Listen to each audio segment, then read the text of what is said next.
now we're breaking out, but I'm not living without you. Hey guys, Aaron with Integrity Canine Trainers. Today we've got Biscuit, and Biscuit is wrapping up the end of his 2-week board and train program with us. Biscuit's a 6-month-old golden doodle, and with that comes a lot of energy, comes a high food drive. So he's lately been figuring out he can jump up on tables and steal the kids' food, and his greeting manners aren't the best, although we've been trying through puppy classes and stuff to get him into a sit before he gets attention. Those have been 50-50. So the last 2 weeks we've really been hammering on a lot of these home manners and really trying to get them into some high distraction zones so that we can really work through a lot of that. And I got to say, he's done a tremendous job. He's a very sensitive dog, very emotionally tied, and that really plays to our favor when we're working with obedience, because he wants to please so much. So I've enjoyed working with this dog, and can't wait for you to watch the video. Let us know how you think. So check it out. All right, Hip, come on. Biscuit, place. Come on, atta boy, sit. Good boy, good place, good. It's good down, good. Biscuit, come, place. Good, sit. Yes, good. Down. Yes, good boy, Biscuit, place. Good boy, sit. Good, down. Yes, good boy.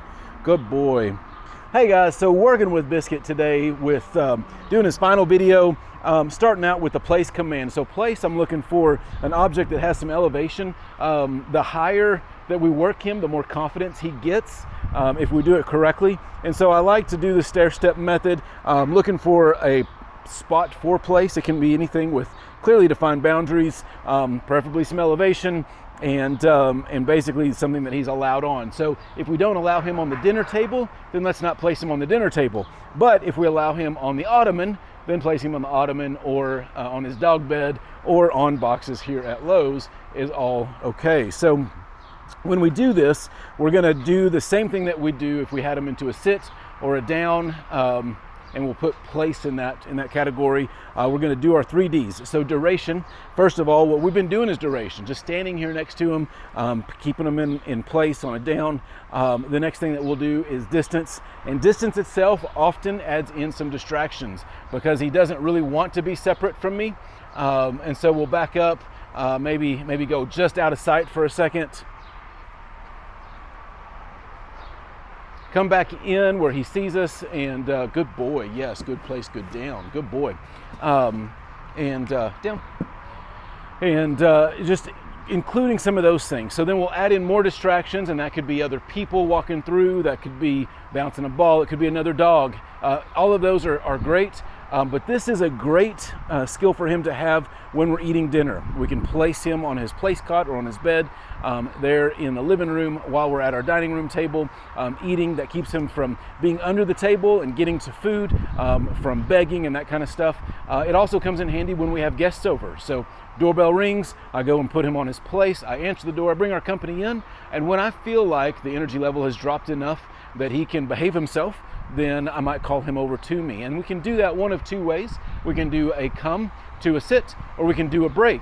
He's done really good, but we're gonna do a come to a sit. Biscuit, come. Atta boy, come.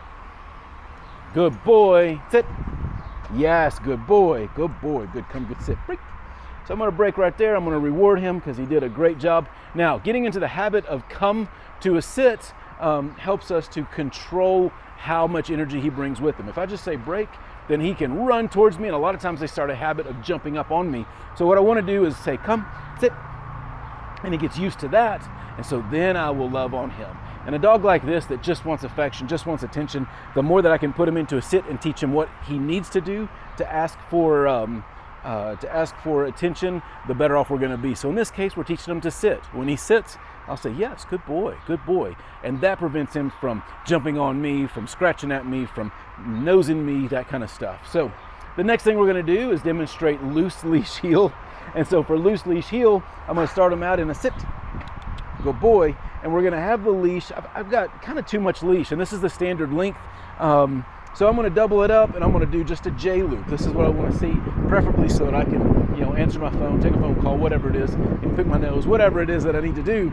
And but I want him to stay where he's at. Now, as we're walking, I've got two forms of correction to keep him in place or in position. That's going to be leash pressure. However, because he is off-leash certified, I want to start using my e-collar primarily. He's at a 1, the lowest level that I can get. That's 1 out of 100. I can't feel a 1. You won't be able to feel a 1. And so this is a great place for him. I will use the vibrate function with him occasionally, but for right now, we're going to use this. So as we're walking, if he gets out of position, so if he gets too far ahead, too far to the right, too far behind, I'm going to click and say Biscuit heel and bring him back into position. So here we go. We're going to walk out from here, take a right, and we're going to go check out the store. So Biscuit heel. Good boy. That's a good. He's behind me just a little bit. Biscuit. Good boy. He is. It's a little later in the day. He's a little tired, so I expect him to drag behind a little bit. Good boy. Good heel.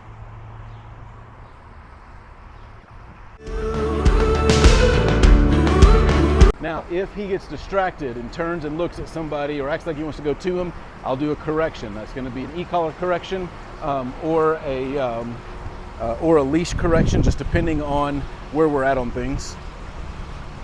Heel. Biscuit. Good. This could be our one chance. We'll send a postcard when we're through. We've been working on greeting manners. He used to jump up on people and just maul them, but he's... We'll get there together. We'll get there together. I'll meet you at the starting line. Don't you ever leave my side. We'll get there together. We'll get there together. If it takes all day or night, hand in hand we'll both arrive. Oh, oh, oh, oh, oh. Oh, oh, oh, oh, oh. Oh, oh, oh, oh, oh. Oh, oh, oh, oh. You wanna see the sunrise, starry nights and endless seas. Riding out. All right, so we got a place with a little bit more distractions. Now we're going to transition into off-leash heel. So for off-leash heel, same rules apply. We want to keep him on our right-hand side at the owner's request. I like for their head to be by my knee, or at least not further ahead than my knee, and his nose to be back here behind my heel at the furthest. He can stretch out just a little bit to my right, but not too much. And I'm going to control all of that verbally with heel, or I'll use his name when I take a turn, and then I'll use the e-collar to give him just a little bit of a reminder that, hey, you're supposed to be right here. So let's get just a little more distractions here, and then we'll call them into an off-leash heel. Story, let's go and make this what it's meant to be. Let's scream it out. Let's go and make this what it's meant to be.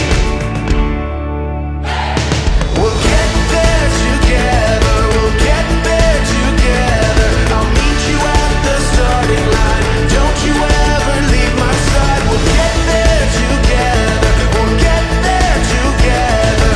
If it takes all day or night, hand in hand we'll both arrive. Do you feel your heartbeat?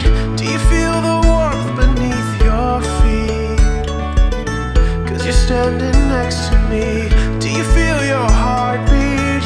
Do you feel the warmth beneath your feet? 'Cause you're standing next to me. Yeah. 'Cause you're standing next to me. Oh.